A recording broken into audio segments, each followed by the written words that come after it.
Hello friends and students, welcome to Pooja Khatri's channel. तो आज मैं अगेन क्लास 4 की साइंस से कुछ ऑब्जेक्टिव्स आपके लिए लेकर आई हूँ। सबसे पहले क्वेश्चन है, what will be the speed if an athlete cover a distance of 150 metre in a 30 second. अच्छा, तो यहाँ पे क्वेश्चन ये है कि अगर एक एथलीट है जो कि 150 मीटर का डिस्टेंस कवर करता है इन 30 second, so what will B speed. Speed क्या होगी?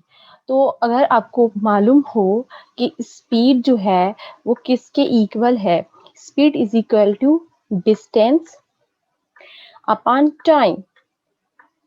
तो स्पीड जो है उसको मालूम करने के लिए हमें मालूम होना चाहिए कि स्पीड है किसके equal. Speed is equal to distance upon time. तो हमें डिस्टेंस कितना मिला हुआ है? हमें डिस्टेंस मिला हुआ है 150 मीटर। और टाइम कितना है? टाइम को क्योंकि हम मेजर करते हैं सेकंड में, तो टाइम मिला हुआ है हमें 30 सेकेंड्स। सो हम क्या करेंगे, 150 को हम डिवाइड करेंगे 30 के साथ।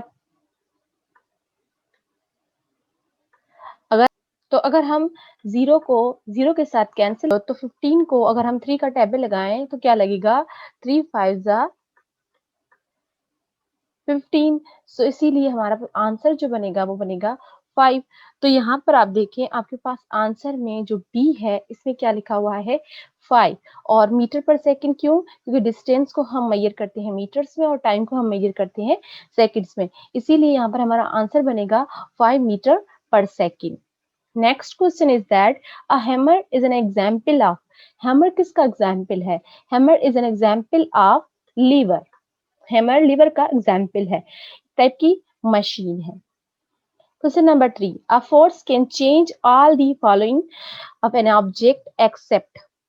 अब फोर्स की मदद से हम किसी भी ऑब्जेक्ट की साइज को चेंज कर सकते हैं, किसी भी ऑब्जेक्ट का डायरेक्शन, किसी भी ऑब्जेक्ट का डिस्टेंस चेंज कर सकते हैं, लेकिन फोर्स की वजह से हम किसी भी ऑब्जेक्ट का मास चेंज नहीं कर सकते, क्योंकि मास फोर्स पे डिपेंड नहीं करता है। तो इसीलिए हमारे पास जो राइट ऑप्शन है वो है बी, मास। मास जो है वो फोर्स पे डिपेंड नहीं कर रहा, इसीलिए थर्ड क्वेश्चन का आंसर होगा बी, मास। Question number 4.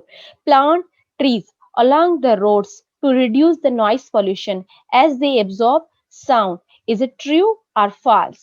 तो आपने सुना होगा कि प्लांट्स जो होते हैं वो पॉल्यूशन को तो रिड्यूस करते हैं, क्या वो नॉइस पॉल्यूशन को भी रिड्यूस करते हैं? यस, समहाउ ये नॉइस की पॉल्यूशन को रिड्यूस करने में भी हेल्प करते हैं। तो यहाँ पर हमारा जो राइट ऑप्शन होगा वो होगा ए, ट्रू। प्लांट्स नॉइज पोल्यूशन को रिड्यूस कर सकते हैं because they can absorb the sound. Question number 5, sound is a form of what. Sound एक किस्म की एनर्जी का फॉर्म है। The unit of sound is what. अब देखें, जो साउंड है उसका यूनिट क्या होगा, मतलब साउंड को हम किस में मेजर करते हैं। तो यहाँ पर देखें, जूल है। जूल तो एनर्जी का यूनिट है, वॉट पावर का यूनिट है। तो यहाँ पर हमारे पास जो राइट ऑप्शन है वो है डेसिबल। साउंड का यूनिट है decibel. Question number 7, electrons are dash charge particles. Electrons are negative charge particles. Electrons के ऊपर कौन सी चार्ज होती है? नेगेटिव चार्ज होती है। प्रोटॉन्स के ऊपर पॉजिटिव चार्ज और न्यूट्रॉन्स के ऊपर कोई चार्ज नहीं होती, इसीलिए वो न्यूट्रल्स कहलाते हैं। So right option is here, that is negative, C. Question number 8. The medium or a material through which current passes is called. अब वो मटेरियल या वो मीडियम जिसके थ्रू करंट पास हो सके, करंट गुजर सके, तो उसे हम क्या कहेंगे? उसे हम कहेंगे कंडक्टर, क्योंकि कंडक्टर के थ्रू बिजली गुजर सकती है और करंट भी गुजर सकती है। नॉन कंडक्टर या इंसुलेटर हम उन्हें कहते हैं जिनसे किसी भी किस्म की करंट या बिजली या हीट जो है वो फ्लो नहीं कर सकती। जिससे कि हम प्लास्टिक ले लें या वुड ले लें, तो कंडक्टर में हमारे पास जो मेटेलिक आ जाते हैं वो इजीली करंट को पास करवा सकते हैं। Question number 9, which of the following will be attracted to the magnet। अब इनमें से डिफरेंट ऑप्शन में से कौन सा ऑप्शन सही है जिसमें ये होगा कि वो मैग्नेट्स की तरफ अट्रैक्ट होगा। तो आपने कभी नोट किया है क्या रबड़ की बॉल कभी मैग्नेट की तरफ अट्रैक्ट हुई है, या प्लास्टिक, या फिर इलास्टिक बैंड? नहीं, क्योंकि क्योंकि ये चीजें मैग्नेट अट्रैक्ट नहीं करता। मैग्नेट अट्रैक्ट करता है आयरन की बनी हुई चीजें। तो an iron kettle can be attracted by the magnet. So right option is here, that is the C. Question number 10. Which of the following cannot be used to complete the circuit? तो bulb को हम circuit में use करते हैं, wire को भी हम circuit में यूज करते हैं, बैटरी को भी हम यूज करते हैं। जैसे कि मैंने आपको बताया कि जो वुड है वो इंसुलेटर है या नॉन कंडक्टर है। तो यहाँ पर क्वेश्चन क्या है कि which of the following can not be used to complete the circuit. तो वुड को हम सर्किट में यूज नहीं कर सकते, क्योंकि अगर हम वुड को सर्किट में यूज करेंगे तो वो हमारा सर्किट कंप्लीट नहीं होगा, उसमें से किसी भी किस्म की करंट, बिजली पास नहीं होगी। Question number 11. When the magnet is suspended freely, its north and south poles are always pointed towards. अगर हम किसी मैग्नेट को ऐसे ही फ्रीली छोड़ दें, उसके अंदर आपने देखे होंगे मैग्नेट्स के नॉर्थ एंड साउथ पोल्स होते हैं, तो वो नॉर्थ एंड साउथ पोल किस तरफ मूव करेंगे, किस तरफ पॉइंट करेंगे? उसमें क्या होगा कि जो नॉर्थ एंड साउथ पोल है मैग्नेट्स के, वो अर्थ की पोल्स की तरफ मूव करेंगे, बट इन अपोजिट डायरेक्शन, क्योंकि नॉर्थ हमेशा साउथ को अट्रैक्ट करेगा और साउथ पोर्शन हमेशा नॉर्थ को अट्रैक्ट करेगा। Question number 12. Dash is the only planet with water in a three forms. अब वो कौन सा प्लेनेट है जिसके ऊपर वाटर हमें तीनों स्टेट्स में मिलता है? तो वाटर की तीन स्टेट्स कौन सी, सबसे पहले हम ये जान लें। वाटर हमें लिक्विड फॉर्म में भी मिलता है, सॉलिड फॉर्म में मिलता है और गैसियस शक्ल में भी मिलता है। गैसियस शक्ल वाटर वेपर्स की शक्ल में, लिक्विड जैसे वाटर अपनी एक्चुअल फॉर्म में होता है, और उसके अलावा सॉलिड हमें कब मिलता है, जब हमको फ्रीज करते हैं। तीनों हालतें हमें जो है वो वाटर की कहाँ मिलती है, वो मिलती है हमें अर्थ के ऊपर, क्योंकि अर्थ ये प्लेनेट है जिसके ऊपर हमें तीनों स्टेट्स में वाटर अवेलेबल मिलता है। Question number 13. Earth is tilted at the angle of dash.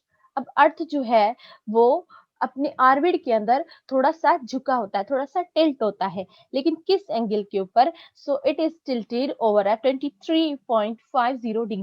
So right option is over here, that is the ए, क्योंकि अर्थ जो है वो टिल्ट होता है 23.50 डिग्री पर। अच्छा, आपको बुक्स में ये 23.5 भी मिलेगा तो भी ये सही है।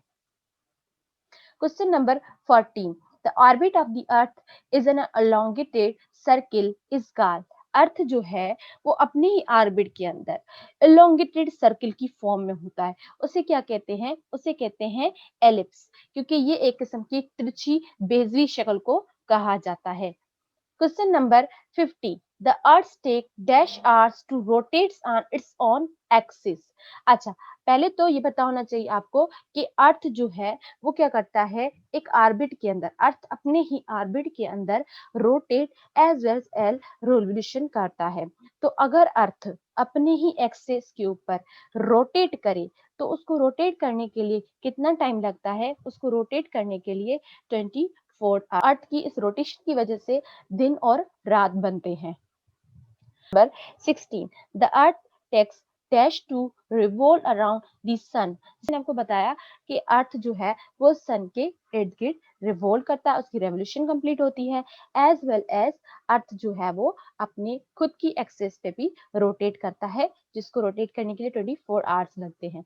तो यहाँ पर सवाल ये है कि अर्थ को रिवॉल्व करने के लिए कितना टाइम लगता है, यानी अर्थ को सन के इर्द गिर्द चक्कर पूरा करने में कितना वक्त रिक्वायर्ड होता है? सो उसे 365 days and 6 hours रिक्वायर्ड होते हैं।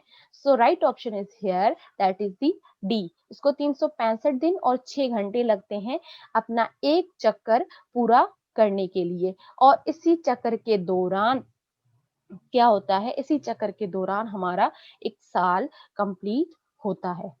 Question number 17. The Earth's axis is an imaginary dash. अर्थ अपनी एक्सिस पे मौजूद होता है, तो वो कौन सी इमेजिनरी पे मौजूद होता है? It is the imaginary line.